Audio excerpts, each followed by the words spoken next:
you guys can see both my face and what I'm doing with this camera angle, but we might have to adjust a little bit. And then also, from time to time, we'll get a response from the peanut gallery. The tasters, we hope. they're just watching like hungry wolves over there. Hello, Corey. Hello, Nicolette. All right, so I'm gonna do a disclaimer.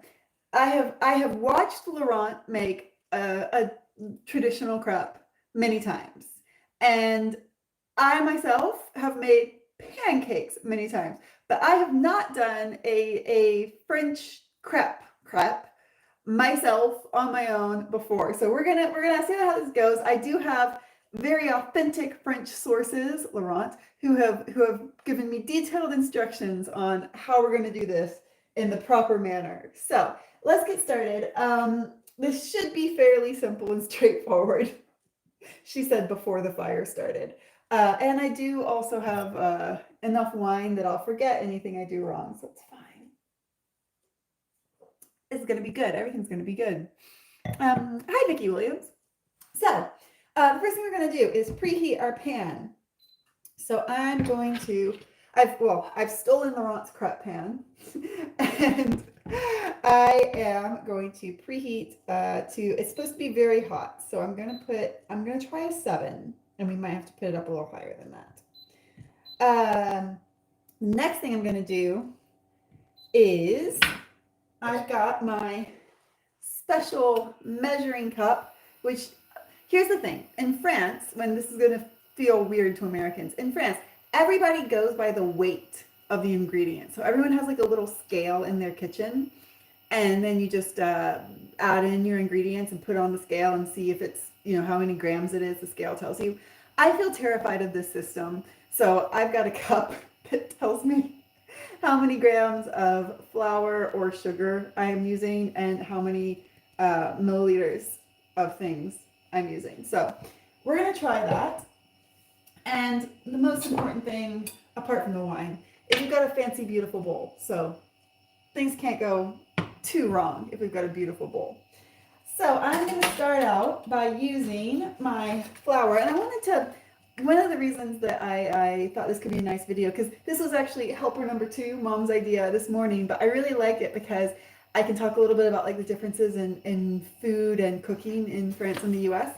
So I've got my flour, and in the US we have self-rising and all-purpose flour. And there's always the big question of like, is this a recipe for self-rising flour? Is this a recipe for all-purpose flour? And in France, that is really not a thing. I have never seen self-rising flour here. If you live in France or if you are French, give me a heads up if you have seen that, because like I have never seen that. And I also find baking soda and baking powder very difficult to find in France. So I'm adding 120 grams of flour, which is roughly equivalent of 1 cup. Into the bowl it goes. But yeah, baking soda and baking powder are pretty thin on the ground in France. I find it very difficult to find them. It's getting a little easier, but it's still kind of a challenge because everyone uses yeast, which I, again, don't know how to use and I'm very scared of. So next thing I'm going to add is just a pinch of salt, but I've only got a salt shaker, so I'm just going to shake a pinch worth into there. And then, here's where things are going to feel very strange to the Americans. I'm going to take my eggs that exist on the counter and not in the fridge, because in a lot of other countries outside of the US, and this is something I really didn't know until I lived outside of the US, you don't have to refrigerate eggs. Like it feels weird, it feels counterintuitive, but because the eggs are not washed as part of their like farm to store journey, that means that the protective coating that naturally exists on the outside of the egg stays intact, and so you can just keep your eggs on the counter out in the open air and it's fine. That was really an adjustment. I was like convinced I was going to poison myself by doing that for the first like couple of years that I lived here. Oh, Corey Cat says you're going to Maine. Oh, how is what's in Maine? Are you going on vacation? Are you visiting someone? All right, so we got 2 eggs, and then we're going to add in 250 milliliters of milk. So I think that's about roughly a cup and a half of milk. It's this much. It's to here. But I measured it earlier, so I do know it's 250 milliliters. So we're chucking all that in, and now let's whisk it up.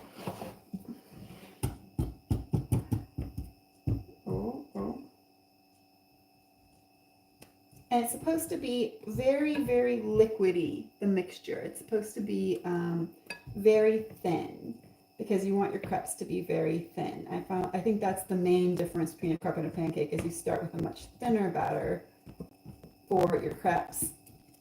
And I just realized that I did use all of my milk before I checked how thick my batter was. So if my batter is too thick, we can't add any more milk. So that's not ideal, but it's looking pretty good. I think it's going to be okay.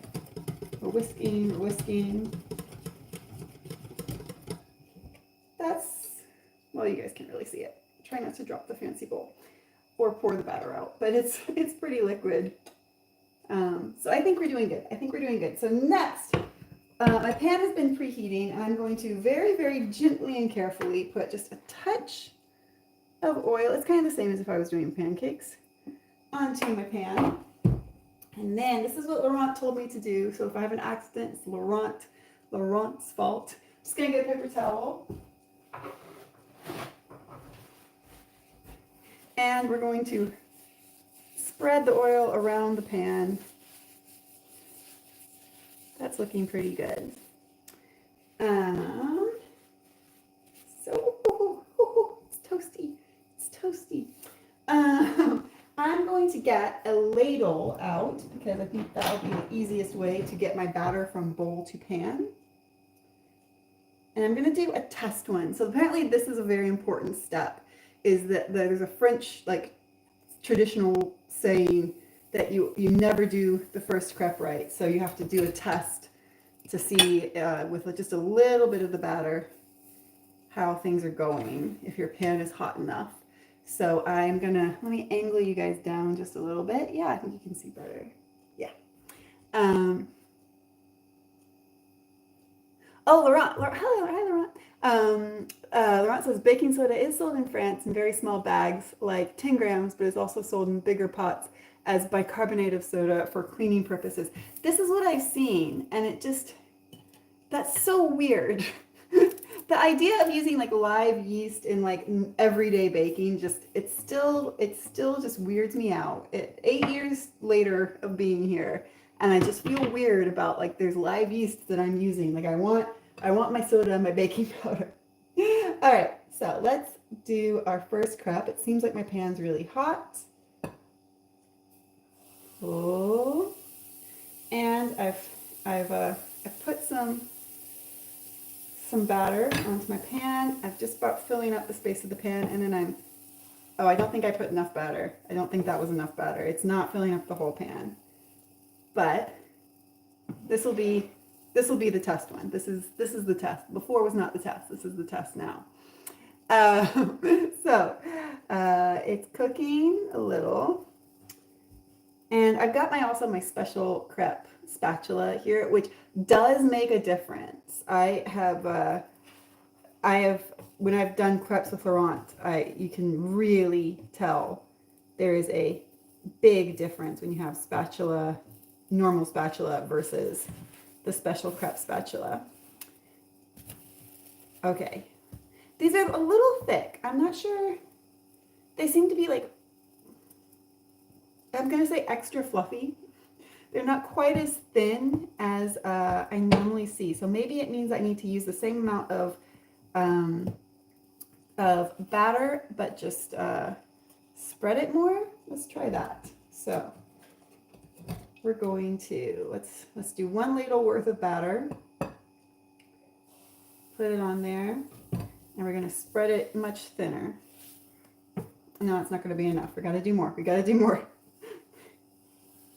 I promise that I am good at cooking. I'm just not good at specific, normally sweet things. For some reason, my skill set in cooking tends to lie in savory, and especially in extremely high calorie savory.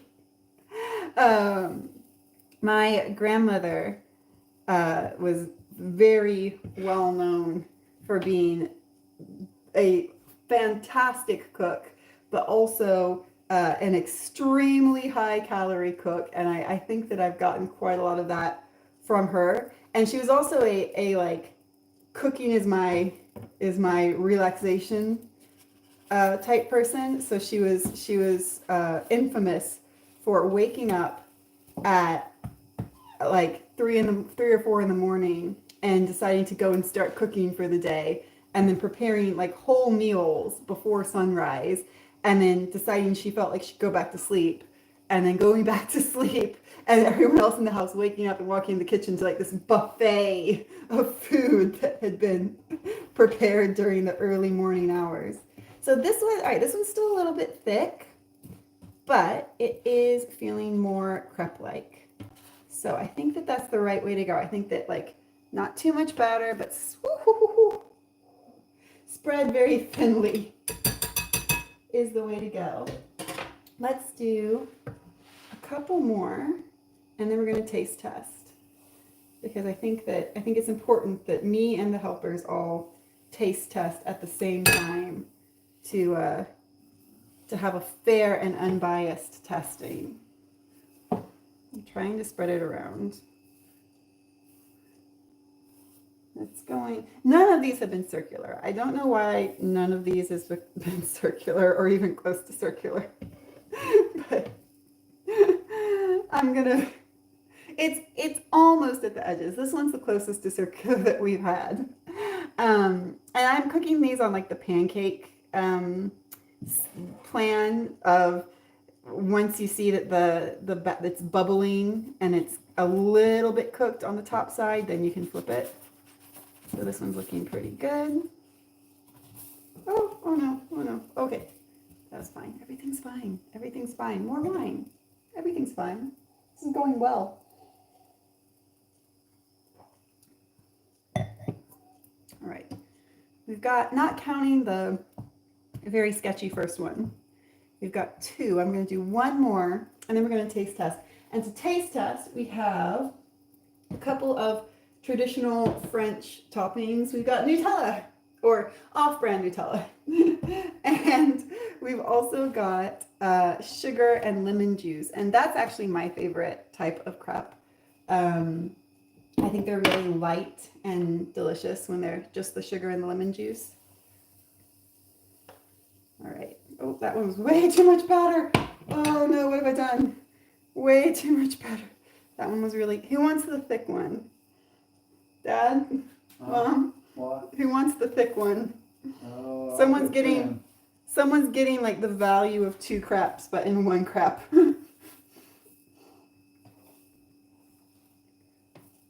I have so much admiration for people who do this. Like when you see the street stalls and things like that, where it's just somebody who's like making one after the other, and they all turn out great. Like, I would find that so stressful. Oh, Nicolette says in the Netherlands we wiggle the pan. Let's try. I'm gonna try.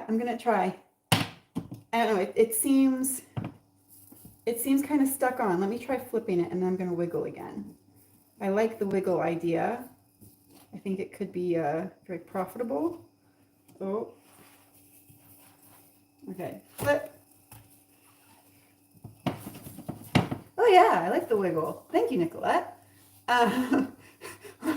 Laurent says jump, but what he means is flip the crepe. And I will try one. He's asking this because he's seen me try to do it before, and I have no skills. So I'm gonna try one. Also, there's a thing directly above my pan. That's unfair. It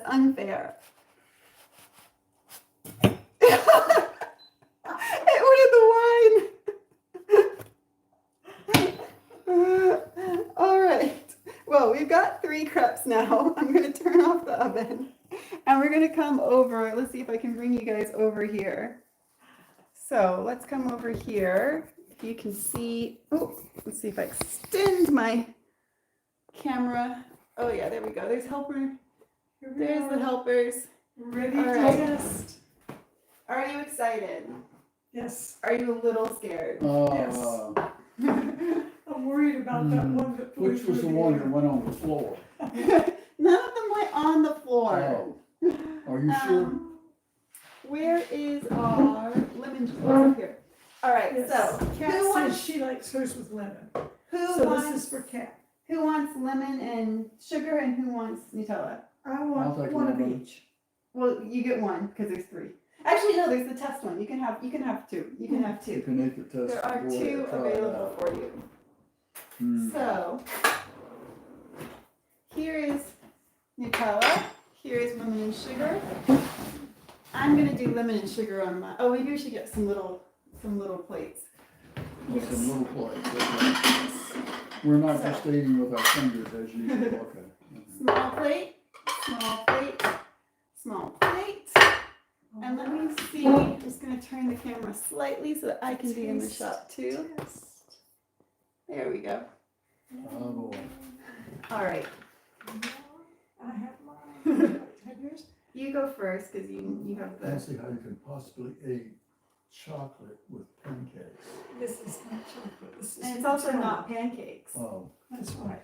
But So- other than that, Mistake. we understand what you mean. Hmm. I've got sugar, and I've got powdered sugar. It's normally just normal granulated sugar, but we're out of sugar today, so we're Powdered very sugar. Oh, prepared. this is like beignets. Yeah, Fresh market. We're pretending it's beignet. So in New Orleans, there's like a very, very famous dessert. It's called a beignet, and it's kind of like a rectangular fried donut, but with like that much powdered sugar on the top. So, Cafe du Monde. Dad, do you want Well, chocolate or do you want? Lemon Just and a sugar. little bit of lemon, please. All right, there's your lemon. That's your crepe. So Okay. fold it So up, what's the right way to eat this? fold it up, Fold it twice. Fold it and then All eat. right. and put a little lemon on there. Last week at a market, I saw a man making and selling crepes. Oh yeah, they have that at the market for regular. Wow. Oh, we got one. What do you think? It's good. It's not bad. Mhm. I'm pretty happy with my first solo attempt. Mhm. They're just a teeny bit too I fluffy, like it. but I don't think that's terrible. What do you think? It's pretty good. You know, Thank you. with Nutella, you can get by with a lot. That's true. If you just put more Nutella on Yeah. anything, it'll be better. Now, if we Mashed potatoes, barbecue. if we just had log cabin syrup, another plug. Well, we Log do. cabin- Hmm? We do. No, we have. We have syrup. It's not log cabin. I don't think you're allowed to put syrup. I think you'll be deported. I think so. I'll stick with it. All right. Well, I think Good job. that I'm gonna come over here so I can be a little closer to the camera. I think that's a pretty successful attempt. I mean, you guys seem happy. I like it. Anyway, I'm gonna leave it there because I'm gonna end while I'm ahead. But thanks for joining us and thanks for watching. And I will see you guys on Monday for another renovation video. Oh, I just remember what it is on Monday. On Monday, we're gonna destroy the first floor bathroom. So, same time, same place on Monday, and I'll see you guys then.